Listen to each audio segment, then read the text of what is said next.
అందరికీ నమస్కారం.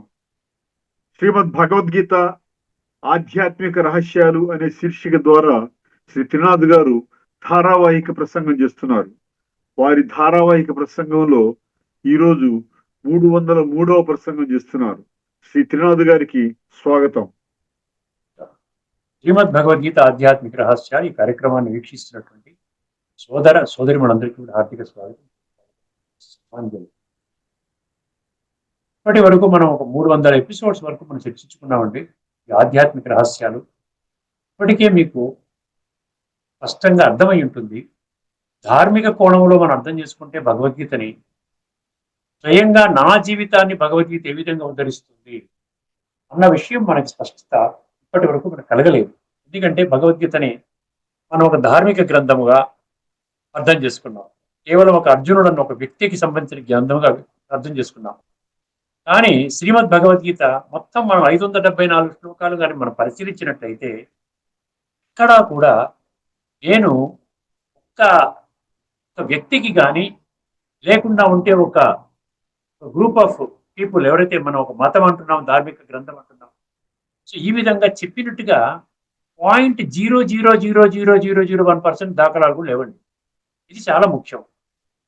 ఎందుకంటే ఆ విధంగా ప్రపంచం అంతా భావిస్తుంది అంటే, ప్రపంచం అంతా ఒక రాంగ్ రూట్ లో వెళుతుంది అంటే, ఆ రాంగ్ రూట్ కరెక్ట్ రూట్ అవ్వదు కదండి. ఒక్కసారి ఆలోచించండి. ఏంటండి, ఇక్కడ ఎంతో మంది అజ్ఞానంలో ఉన్నారంటే అజ్ఞానం జ్ఞానం అయిపోతుందా?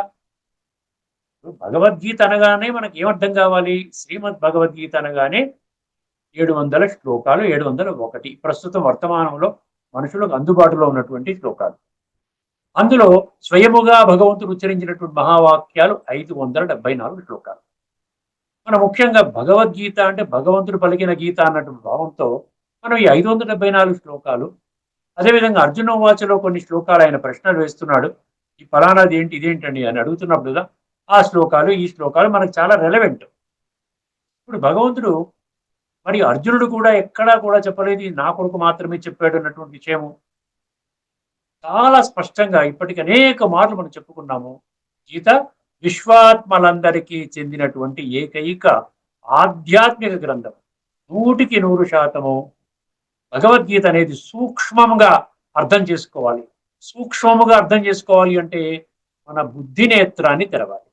బుద్ధి నేత్రము కూడా సూక్ష్మమే, కనపడదు. ఇక్కడ ఏమైనా నేత్రం ఉందా? ఇక్కడ ఏమైనా అదేవిధంగా ఇక్కడ నేత్రం లేదు కదా, కనపడదు.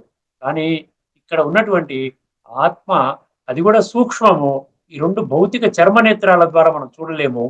ఈ నేత్రం ఎప్పుడైతే ఆత్మ జ్యోతి వెలిగించుకుంటామో, బ్రతికుండగానే ఆత్మ యొక్క ఉనికిని, అంటే ఆత్మ యొక్క అస్తిత్వాన్ని మనం అర్థం చేసుకుని ఆత్మిక స్థితిలో మనం ఎప్పుడైతే పడతామో ఆటోమేటిక్గా నుండి మనకేమవుతుందో ఒక డిఫరెంట్ డైమెన్షన్లో మన గీత అర్థమవుతుంది. అర్థమైంది? ఎందుకంటే ఇప్పటి వరకు మనము ద్వాపర యుగము, అర్జునుడు, ఒక హిందూ ధర్మశాస్త్రము, సో ఇవి చనిపోయిన తర్వాత ఈ విధంగా చెయ్యాలి, ఇది యుద్ధ శాస్త్రము, ఇలా అనుకున్నంత వరకు అండి నా జీవితాన్ని ఉద్ధరించడానికి భగవంతుడు ఏమి తెలియచేశాడు అనేది జీవిత కాలము ప్రశ్నార్థకంగానే అయిపోతున్నాడు. చివరికి నేనేమి చెయ్యాలన్న స్పష్టత ఉండాలి కదా. అదేవిధంగా 850 కోట్ల మంది వర్తమానంలో ఉన్నటువంటి వాళ్ళందరూ అదే ప్రశ్న ఉంటుంది వాళ్ళకు కూడా. అంటే విశ్వాత్మలందరికీ వర్తమానంలో ఉన్నటువంటి సమస్త మానవాళికి సంబంధం లేకుండా ఆ విధంగా ఒక ధర్మ గ్రంథాన్ని మనం చాలా ఉన్నతంగా శ్లాఘిస్తున్నామంటే అందులో ఉన్నటువంటి ఒక నిగూఢ సత్యాన్ని మనం గుర్తించాలా అక్కర్లేదు చెప్పండి. అందుకని భగవంతుడు ఏమంటున్నాడు? నేను సులభంగా దొరుకుతాను, కేవలం మీరు బుద్ధి నేత్రాన్ని తెలుసుకోవాలి. అనన్య చేతాః సతతం యో మాం స్మరతి నిత్యశః తస్యాహం సులభః పార్థ నిత్యయుక్తస్య యోగినః. ఒక యోగికి దొరుకుతారంటున్నాడు. అది కూడా నిత్యము పరమాత్మతో సంబంధాన్ని మనసు బుద్ధి ద్వారా జోడించే యోగికి దొరుకుతానంటున్నాడు కదండి. సులభః పార్థ, అంత సులభంగా దొరుకుతానని భగవంతుడు ప్రకటించినప్పుడు, భగవంతుడు సత్యము, పరమ సత్యము, అబ్సల్యూట్ ట్రూత్ అని అనుకున్నప్పుడు భగవంతుడు పలికిన మహావాక్యాలు కూడా సత్యమే, అందులో అసత్యం ఉండదు. అక్కడ మనం ఏం చెయ్యాలి? కాస్త బుద్ధినేత్రాన్ని తెరుచుకొని భగవంతుడు ఏం చెప్తున్నాడు ఇక్కడ అర్థమైంది? నన్ను సతతము నిరంతరము ఆ విధంగా అర్థం చేసుకున్న వాళ్ళ బుద్ధినేత్రాన్ని నేను తెరిపిస్తానంటున్నాడు కదా. తేషాం సతతయుక్తానాం భజతాం ప్రీతిపూర్వకం దదామి బుద్ధి యోగం తం ఏన మాం ఉపయాంతితే. నన్ను పొందే బుద్ధి యోగాన్ని ఇస్తానంటున్నాడు చూసారా. ఆ విధంగా భగవంతుడు చెప్పినటువంటి వాగ్దానాన్ని మనం విస్మరించాము. అది గుర్తుపెట్టుకోండి.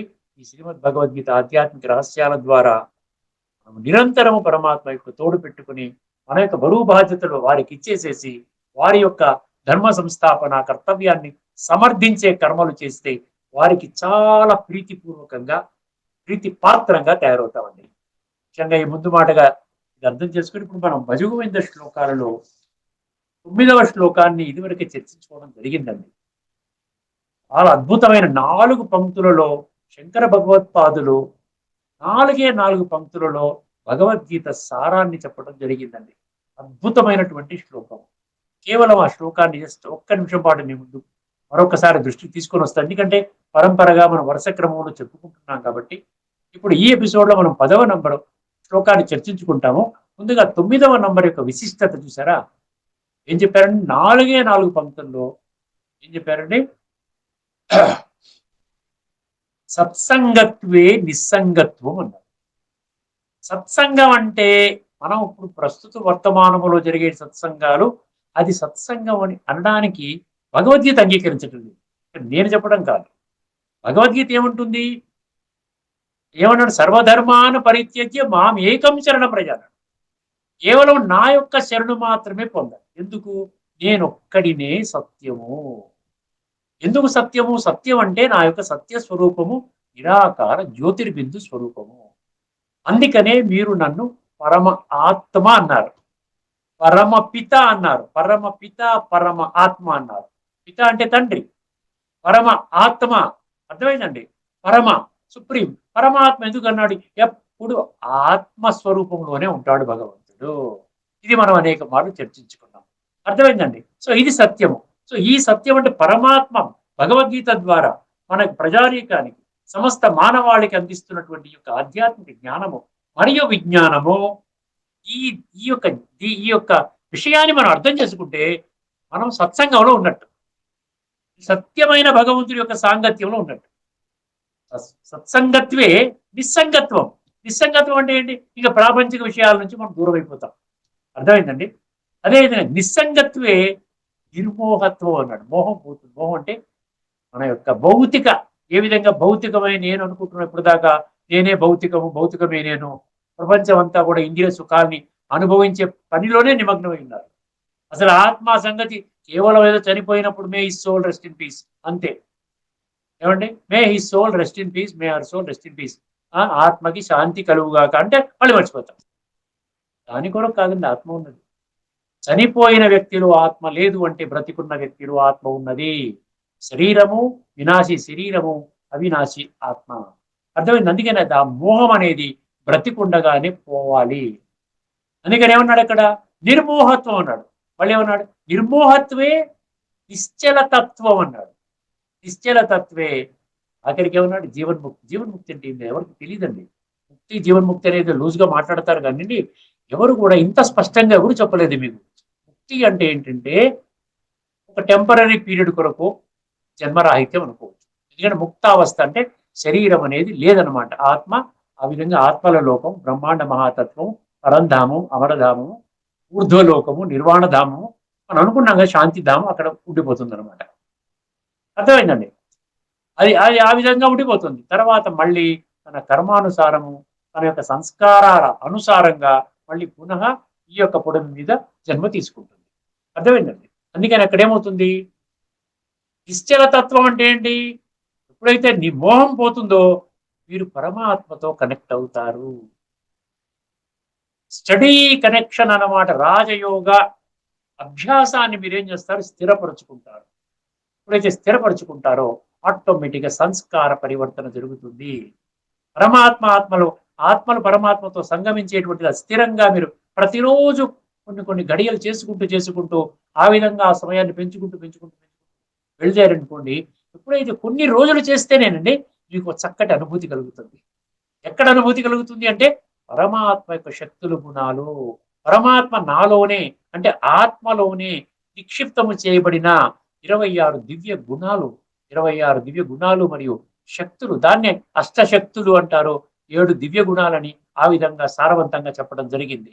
సో ఇవన్నీ శక్తులు, గుణాలు మనకి అనుభవంలోకి వస్తాయి. అర్థమైందండి? అప్పుడు ఏమవుతుంది? సంస్కార పరివర్తన జరుగుతుంది. ఎవరి సంస్కారం అయితే ఈ దేహత్యాగం చేసే సమయం లోపలనే ఆ యొక్క సంస్కార సమూలంగా పరివర్తన చేసుకుంటారంటే సాత్విక ప్రధానంగా చేసుకుంటారో వాళ్ళు జీవన్ముక్తి అంటే సత్య త్రేతాయుగాల్లో శ్రేష్టమైన జన్మ. జీవన్ముక్తిని అర్థం కూడా తెలుసుకోండి. అంటే జీవించి ఉండగానే ముక్తావస్థ. సత్య త్రేతాయుగాల్లో దేహభ్రాంతిలో ఉండరు. మనుషులు భలే దేహధారులే, కానీ ఆత్మిక స్థితిలో ఉంటారు. అర్థమైంది? కంప్లీట్ గా ఆత్మానందంలోనే ఉంటారు. యథా రాజా తథా ప్రజలాగా అక్కడ ఆ విధంగా ఉంటుంది, కానీ ఎక్కడ ఎవరు కూడా దేహభ్రాంతిలో ఉండరు. అందుకనే జీవించి ఉండగానే ముక్తావస్థ జీవన్ముక్తి. అర్థమైందండి? ఇది ఈ శరీరం ఎవరు దొరకదు? వాళ్ళ సంస్కారాలు పరివర్తన చేసుకొని వాళ్ళందరూ కూడా ముక్తావస్థలో ఉంటారు. సో ముక్తావస్థలో ఉన్న వాళ్ళు ఆ విధంగా ఉంటారు. జీవన్ముక్తి అవస్థలో ఉన్నవాళ్ళు శరీరం ధరిస్తారు, చక్కగా దాని స్వర్గం అనబడేటువంటి ఆ రాజ్యంలో పెడతారు. అర్థమైందండి? ఇప్పుడు మనం ఏం చేద్దాం అంటే 9వ అధ్యాయంలో ఈ 9వ నెంబర్ చెప్పేసుకున్నాం కాబట్టి తదుపరి ఎపిసోడ్ లో 10వ నెంబర్ చెప్పుకుందాం. ఎందుకంటే ఇప్పుడు తదుపరి అంశం మనకి ముఖ్యం కాబట్టి ఒకసారి గమనించండి. ఈ భజగోవిందం 9వ శ్లోకం ఇప్పుడు సీరియల్ నంబర్ లో మన 9వ శ్లోకం మరొకసారి చెప్పుకున్నాం, బాగానే ఉంది. 10వ శ్లోకాన్ని మనం తదుపరి అంశంలో తీసుకుందాం, ఎపిసోడ్ లో తీసుకుందాం.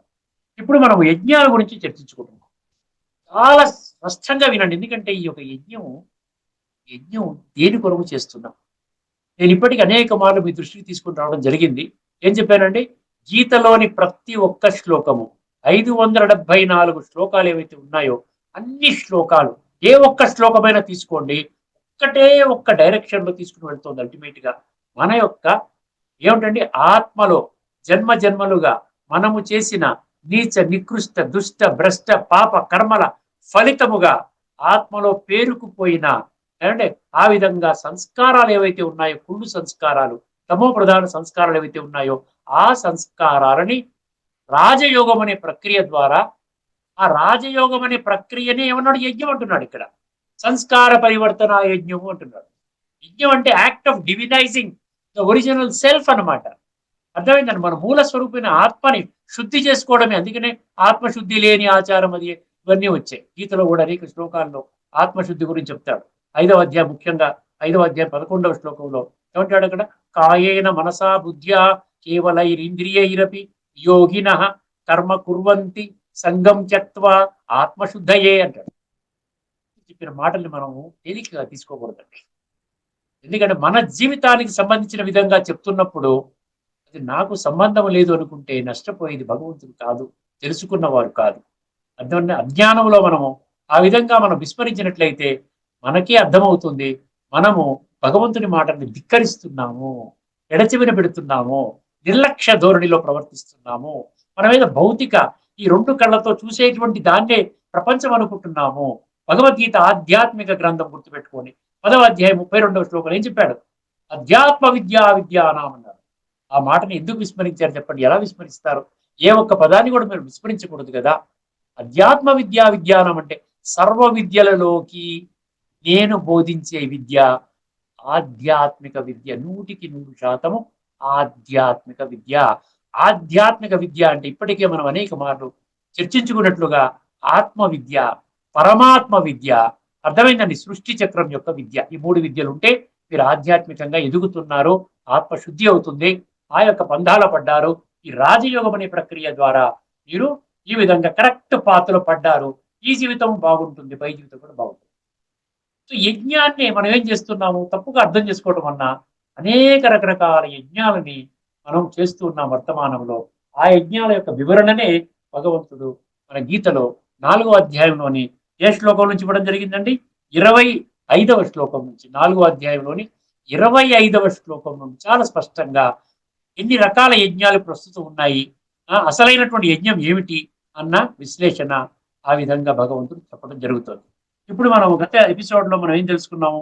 4వ అధ్యాయంలోని 24వ శ్లోకంలో బ్రహ్మార్పణం బ్రహ్మావి బ్రహ్మాగ్నౌ బ్రహ్మణోహితం బ్రహ్మైవ తేన గంతవ్యం బ్రహ్మకర్మ సమాధిన అర్థమైందండి?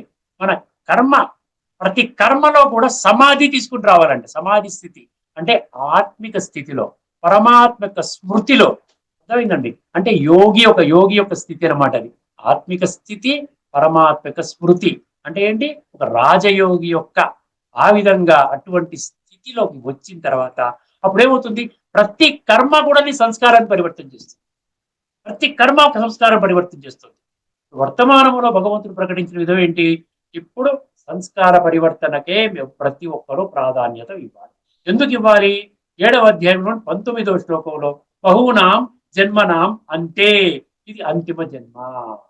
కాలచక్రము తిరుగుతున్నది. కాలం ఆగుతుందా చెప్పండి? మనం కలుసుకున్నాము ఇదివరకు ఎపిసోడ్ లో. అంటే ప్రతిరోజు 24 గంటల సమయం, 1440 నిమిషాలు ఇంటూ ఒక్కొక్క నిమిషానికి 60 ఇంటూ కొడితే ఇన్ని క్షణాలు. ఈ క్షణాలు దాటిపోతున్నాయి కదా. దాటిపోతున్నాయంటే మన వయసు తగ్గిపోతుంది, ఆయుష్ తగ్గిపోతోంది, మృత్యువుకి చేరువవుతూనే ఉన్నాం. భగవంతుడు చెప్పిన మాటలు ఎందువల్ల నిర్లక్ష్య వహిస్తున్నామంటే వాళ్ళు స్థూలమైనటువంటి దేహదారిగా లేరు. దేహదారులు మనకి ఈ పాఠం ఏం చెప్పలేదు. ఆధ్యాత్మిక కోణంలో అర్థం చేసుకున్నప్పుడే, అంటే భగవంతుడి యొక్క నిరాకార స్వరూపాన్ని, నిరాకార తత్వాన్ని అర్థం చేసుకున్నప్పుడే ఆత్మ కూడా నిరాకారము, పరమాత్మ కూడా నిరాకారము, ఈ సంస్కార పరివర్తన కూడా నిరాకారం. అంతా నిరాకారమే, అంతా సూక్ష్మమే. అందుకనే భక్తులు ఏమన్నారు? సూక్ష్మములో మోక్షము అన్నారు. అర్థమైంది? స్థూలములో మోక్షం అనలేదు.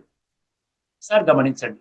అందుకనే ఇప్పుడు మనము 4వ అధ్యాయంలోని 25వ శ్లోకాన్ని ఒకసారి మనం పరిశీలించినట్లయితే అందులో 2 రకాల యజ్ఞాల గురించి చెప్పడం జరిగింది.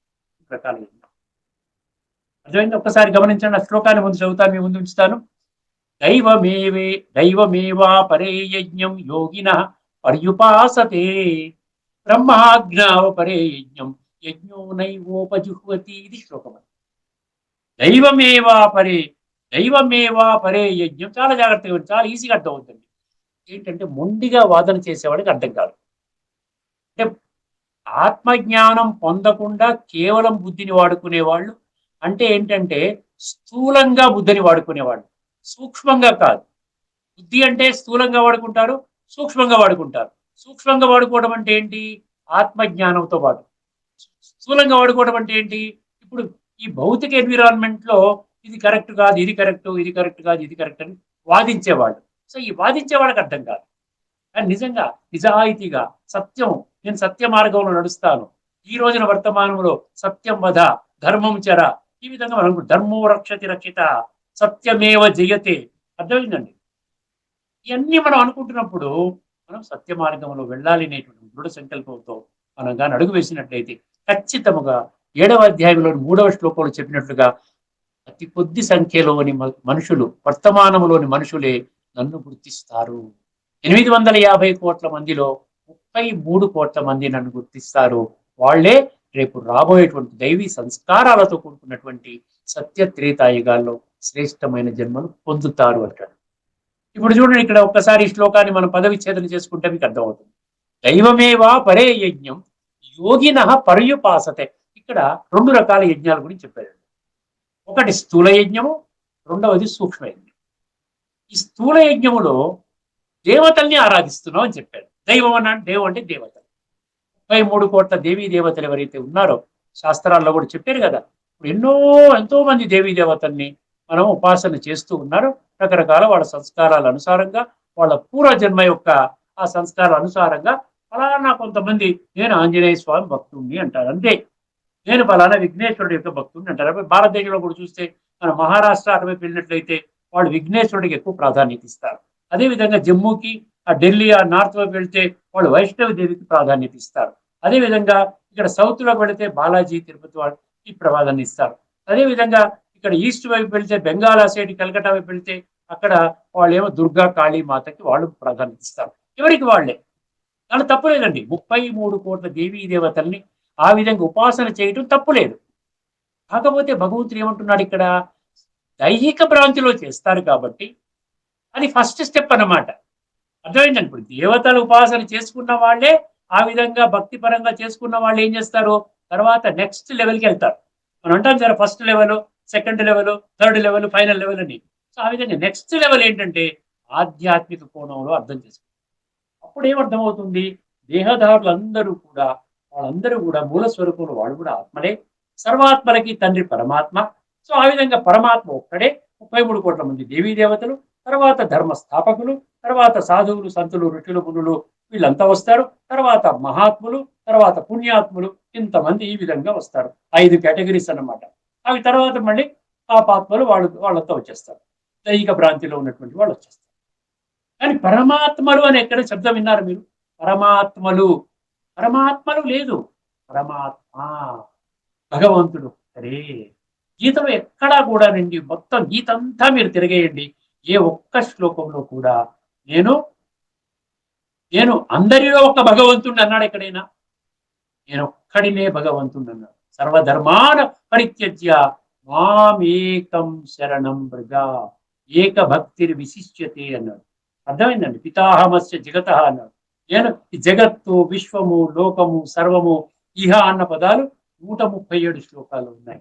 అర్థమైంది? మన ప్రతి దాన్ని కూడా మనం లాజికల్ గా ఆలోచించాలి.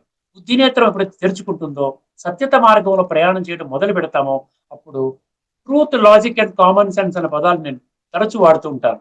ట్రూత్ అంటే సత్యము, లాజిక్ అంటే తర్కము, మరియు ఇంగిత జ్ఞానం అంటే ఏమంటున్నాడు? కామన్ సెన్స్ అంటున్నాడు. అంటే ఈ మూడిటికి కూడా మీకు ఫిట్ అయింది అనుకోండి, మీరు వెళ్ళే మార్గం, మీరు ప్రయాణం చేసే మార్గము, అది మీ పర్ఫెక్ట్ మార్గము. అదే రాజయోగ మార్గం అంటున్నారు. ఒక్కసారి గమనించండి. దైవమేవా పరే యజ్ఞం యోగిన పర్యుపాసతే అన్నాడు. అక్కడ ఆ విధంగా దేవతల యొక్క ఉపాసన చేసుకుంటూ, అర్థమైందండి? వాళ్ళు భౌతిక ప్రపంచంలో ఈ యజ్ఞము ద్వారా వాళ్ళు ఏం చేస్తున్నారు? భౌతిక ప్రపంచంలో వర్తమాన జన్మ, ఈ వర్తమాన జన్మలో కొన్ని ప్రాప్తుల కొరకు యజ్ఞాలు చేస్తారు. అర్థమైందండి? మాకు సంతానము లేదు, సంతాన ప్రాప్తి కొరకు ఈ ఫలానా యజ్ఞం చెయ్యండి అని పెద్దవాళ్ళు చెప్పినప్పుడు దాని ప్రకారంగా చేస్తారు. ఫలానా దేవీ దేవతని మొక్కుకోండి, మీకు ఈ విధంగా లాభాలు కలుగుతాయి. లేకుండా అంటే మా అబ్బాయికి ఫారిన్ పంపించాలి, మంచి యూనివర్సిటీ, మంచి చదువు, మంచి ఉద్యోగం, మంచి శాలరీ వచ్చే విధంగా ఒక యజ్ఞం చేస్తారు. లేదా ధనం సమృద్ధి, ధనం అంతా ఖర్చు అయిపోతుందండి, ఇంట్లో ధనం అంతా తగ్గిపోతుంది, ఆ విధంగా ధనాన్ని లక్ష్మీదేవిని ఆహ్వానించే యజ్ఞం చేయండి అంటారు. సో ఈ విధంగా మొదటి ఇక్కడ చెప్పేటువంటి 2 యజ్ఞాల గురించి చెప్తున్నాడు కదా. ఒకటేం చెప్తున్నాడు? దేవతల యొక్క ఉపాసన అంటున్నాడు. దైవమేవా పరే. పరే అంటే ఏంటి? అపరే అంటే కొందరు. కొందరు ఏం చేస్తారు? దేవతల ఉపాసన చేస్తారు. ఆ విధంగా దేవతల ఉపాసన కొరకు చేసేటువంటి స్థూల యజ్ఞాలు. అక్కడ మనం ఏమి వేస్తాము? నవధాన్యాలు, ఈ నెయ్యి వేస్తాము, ఇంకా ఏమో వేరే వేరే పదార్థాలు ఏవైతే వేస్తామో అవన్నీ వేసి, ఆ విధంగా వేద మంత్రాలని పఠిస్తూ, ఆ విధంగా పండితులు వస్తారు, వాళ్ళకు వేద మంత్రాలు చెప్తూ ఆ యజ్ఞాన్ని నడిపిస్తారు. ఆ యజ్ఞాన్ని ఎవరైతే నిర్వహిస్తున్నారో భార్యాభర్తలకి చివరికి వాళ్ళు ఏం ఆశీర్వాదాలు ఇస్తారు? మీకు ఆ యజ్ఞం చేశారమ్మా, యజ్ఞ ఫలం మీకు దక్కుతుంది, ఖచ్చితంగా దక్కుతుంది కూడా, డౌటే అక్కర్లేదు. ఇక్కడ విషయం ఏంటంటే ఇది సంస్కార పరివర్తనకి లీడ్ అవ్వదు. దానికి ఆ మార్గం వైపు వెళ్ళదు. ఎందుకు వెళ్ళదు అంటే ఇక్కడ ఆత్మ పరమాత్మతో సంబంధం లేకుండా మనము దానికంటే ఒక లెవెల్ తగ్గినటువంటి ఈ 33 కోట్ల దేవీ దేవతలు అన్నా చూసారా, వాళ్ళ ఉపాసన ద్వారా చేస్తున్నాం. అందుకనే నేను చాలా విషయాలు గమనిస్తూ ఉంటే అదేమవుతుందంటే మనకి ఈ దేవతా ఉపార్చన చేసినటువంటి వాళ్ళే నెక్స్ట్ లెవెల్కి వెళ్ళి ఆ విధంగా పరమాత్మ ఉపాసన చేస్తారు. ఉపాసన అంటే పరమాత్మని బుద్ధి ద్వారా గుర్తు చేయటం అనమాట. అర్థమైందండి? దైవమేవా పరే యజ్ఞం యోగిన పర్యుపాసతే అన్నాడు కదా. తర్వాత ఇంకోటి 2వ యజ్ఞం చూద్దాం. మీకు అర్థమైంది కదా. ఫస్ట్ 2 పంక్తులు ఈ దేవతా ఉపాసన చేసేటువంటి యజ్ఞం. క్లియర్గా అన్ని, ప్రతి యజ్ఞం ఎన్ని యజ్ఞాల గురించి చెప్పాడు అన్ని మీకు స్పష్టంగా నేను వివరిస్తాను. కేవలం బుద్ధి నేత్రాన్ని తెలుసుకోండి. ఎందుకంటే అంధవిశ్వాసం వైపు పురోవృద్ధి మనం పొందలేమంటే గుర్తుపెట్టుకోండి. ఆధ్యాత్మికంగా భలే ఈ జగత్తులో మన చిన్న చిన్న కోరికలు ఏమన్నా ఉంటే మనం తీరుతాయి, డౌటే అక్కర్లేదు. అది కాదు మన లక్ష్యం. ఎందుకంటే కాలచక్రంలో ఇది ఆఖరి జన్మ. ఈ ఆఖరి జన్మ కేవలం సంస్కార పరివర్తనకే వాడుకోవాలి. అప్పుడే మన యొక్క జీవితం ఉద్ధరింపబడుతుంది. తర్వాత ఏమన్నాడు? బ్రహ్మాజ్ఞావపరే యజ్ఞం అన్నాడు ఇక్కడ. బ్రహ్మాజ్ఞావపరే యజ్ఞం. తర్వాత ఏమన్నాడండి? బ్రహ్మాజ్ఞావపరే యజ్ఞం యజ్ఞేనైవోపజుహ్వతి. ఇక్కడ జుహ్వతి అంటే త్యాగం చేస్తాం. ఏమి సార్ ఇక్కడ బ్రహ్మాజ్ఞావ అంటే ఏంటి? ఇక్కడ బ్రహ్మ అంటే పరబ్రహ్మ స్వరూపం. అక్కడ ఏమన్నాడు? దైవం అన్నాడు. దైవం అంటే దేవీ దేవతలు, అంటే స్థూలంగా మనకు కనబడేటువంటి దేవీ దేవతలు ఉపాసన వాళ్ళు ఇచ్చేటువంటి, అది కూడా పరమాత్మనే ఇస్తాడు. అది కూడా మనం చర్చించుకున్నాం. చాలా ఎపిసోడ్స్ ఇప్పటికే ఉన్నాయి కదా. దేవతల ద్వారా మనుషులు పొందేటువంటి ప్రాప్తులు కూడా నేనే ఇస్తాను అన్నాడు గీతలో. చాలా శ్లోకాలు మనం చర్చించుకున్నాం. అర్థమైందండి. మనం ఆ విధంగా దేవతల పేరు మీద కానీ, ఎందుకంటే మనం వాళ్ళ పట్ల నిశ్చయ బుద్ధి ఉంది కాబట్టి ఆ పని భగవంతుడు మన నేనే చేస్తాను, అటువంటి కోరికలు తీరుస్తాను, నిశ్చయ బుద్ధి విజయంతి, ఆ విధంగా వాళ్ళ కోరికలు ఆ ఒక్క జన్మకి తీరుతాయి.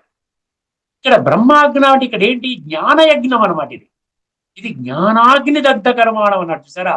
ఇది జ్ఞాన యజ్ఞంలో ప్రజాపిత బ్రహ్మ, ఈశ్వరుడు ప్రజాపిత బ్రహ్మ అనేటువంటి ముఖార విందము ద్వారా భగవంతుడు మనందరికీ కూడా ఆధ్యాత్మిక జ్ఞానాన్ని మన దృష్టికి తీసుకొని వస్తున్నాడు.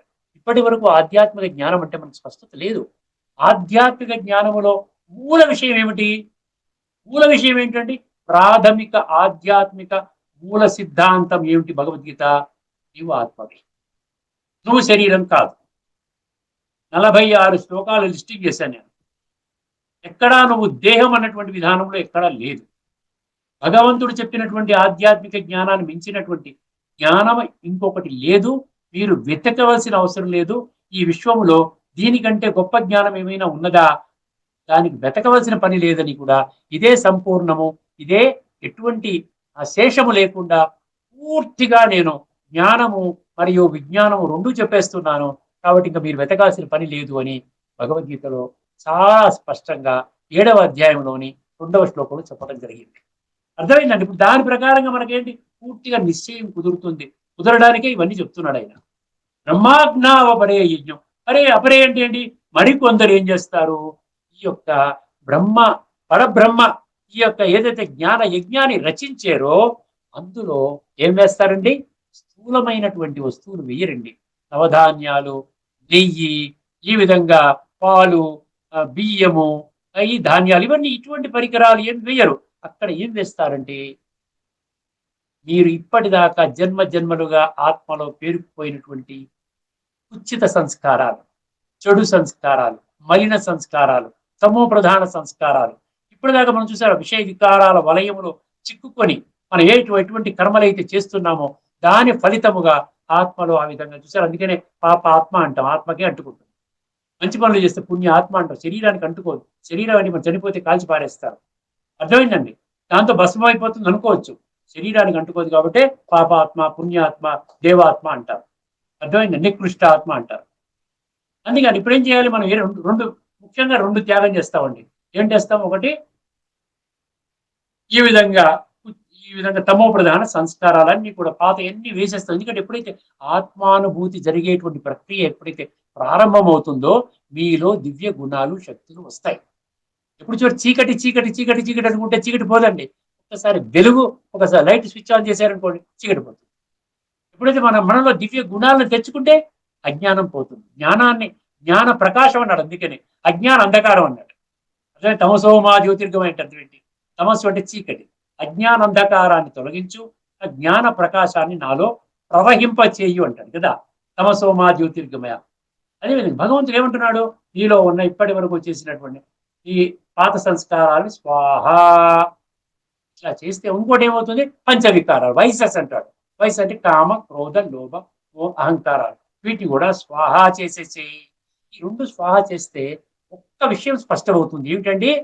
ఇక నుండి తప్పుడు పనులు చేయకూడదు.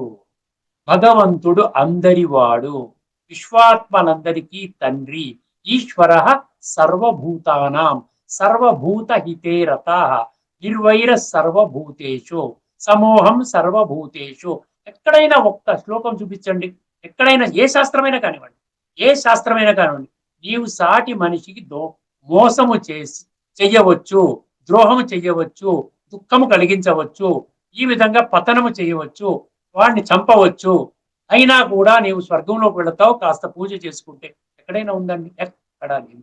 ఎందుకంటే సర్వశాస్త్రమై శిరోమణి అంటే గీతాశాస్త్రము అన్ని శాస్త్రాలకి తల్లి లాంటిది. మయ్యి అంటే తల్లి, శిరోమణి అంటే శ్రేష్టమైన శాస్త్రము. అందుకనే భగవంతుడు ఇప్పుడు స్థాపన చేసినటువంటి యజ్ఞం ఇక్కడ 2 సార్లు వాడాడు.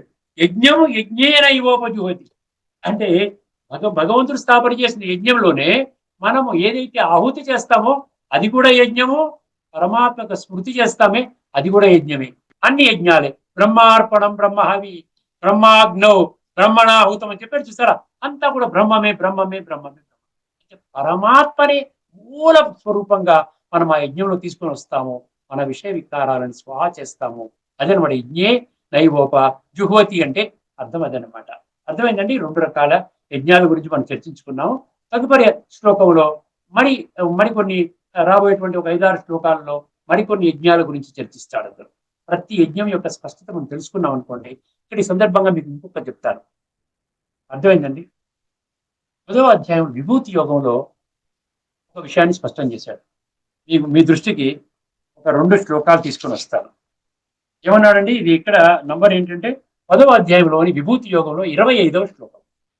ఏమన్నాడు ఒక్కసారి గమనించండి. యజ్ఞానాం జపయజ్ఞోస్మి అన్నాడు. సర్వయజ్ఞాలలో, ప్రపంచంలో ఈ భూమండలంపై వర్తమాన సమయంలో చేసే సర్వయజ్ఞాలలో నేను మీ అందరికీ బోధించే యజ్ఞము జపయజ్ఞము అని. జపం అంటే మామూలుగా ఇది మంత్రాలు చదువు, ఓం నమ శివాయ, ఓం నమ శివాయ, ఓం నమో నారాయణ, ఇది ఒక జపం అని స్థూలంగా అయిపోయింది. ఇప్పుడు ఈ జపాన్ని మన సూక్ష్మంలోకి తీసుకొని వెళ్ళండి. మౌనమే జపం అన్నాడు ఇంకొక శ్లోకంలో. అది ఎందులో అన్నాడు? 10వ అధ్యాయంలోని 38వ శ్లోకం. మౌనం చైవాస్మి గుహ్యానాం అన్నాడు. ఇది మోస్ట్ సీక్రెట్ మీకు చెప్తున్నాను. ఈ జపం అనేది సైలెన్స్ లో చెయ్యాలి. అంటే ఏమైపోయింది, ఇప్పుడు సైలెన్స్ లో పరమాత్మని ఆ విధంగా ఆత్మిక స్థితిలో, పరమాత్మక స్మృతిలో ఆ విధంగా ఉంటూ పరమాత్మ యొక్క శక్తులు, గుణాలు మనలో నింపుకుంటుంటే మనలో ఉన్నటువంటి చెడు సంస్కారాలన్నీ కూడా అవన్నీ కాలిపోతాయి, భస్మం అవుతాయి. దివ్య గుణాలు ఇవన్నీ మనలో వస్తాయి. అర్థమైందండి. ఇప్పుడు ఇది ఈ యొక్క శ్లోకం చెప్పినటువంటి తత్వం. ఒకసారి గీతా పుస్తకంలో మన భాష్యకారులు ఏ విధంగా రాశారో ఒకసారి అర్థం చేసుకుంటే ప్రయత్నం చేద్దాం. దాంతో ఈ కార్యక్రమం సంపన్నమవుతుంది. కొందరు యోగులు దైవ పూజా రూప యజ్ఞమును చూసారా. దైవ అంటే దేవతలండి, దేవీ దేవతలని విగ్రహారాధన మనం చేస్తున్నాం కదా, అదనమాట. దైవ పూజా రూప యజ్ఞమును చక్కగా అనుష్ఠించురు. Number 1 first group. మరికొందరు యోగులు బ్రహ్మాగ్ని యందు అనగా పరబ్రహ్మ పరమాత్మ రూపాగ్ని యందు అభేద దర్శన రూప యజ్ఞము ద్వారా ఆత్మరూప యజ్ఞమును ఆచరించురు. ఇక్కడ ఆత్మ పరమాత్మ అన్న పదాలు వచ్చాయి.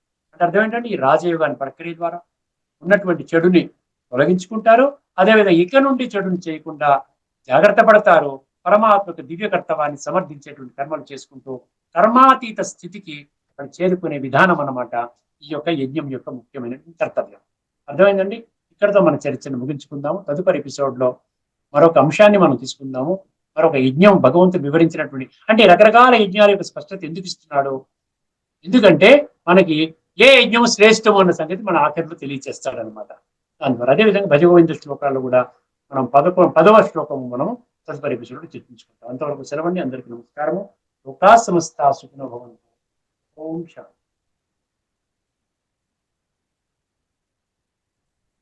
శ్రీమద్ భగవద్గీత ఆధ్యాత్మిక రహస్యాల తాత్విక సారాన్ని 303వ ప్రసంగం ద్వారా శ్రీ త్రినాథ్ గారు మనకు ఈరోజు వినిపించారు. వారికి ధన్యవాదాలు.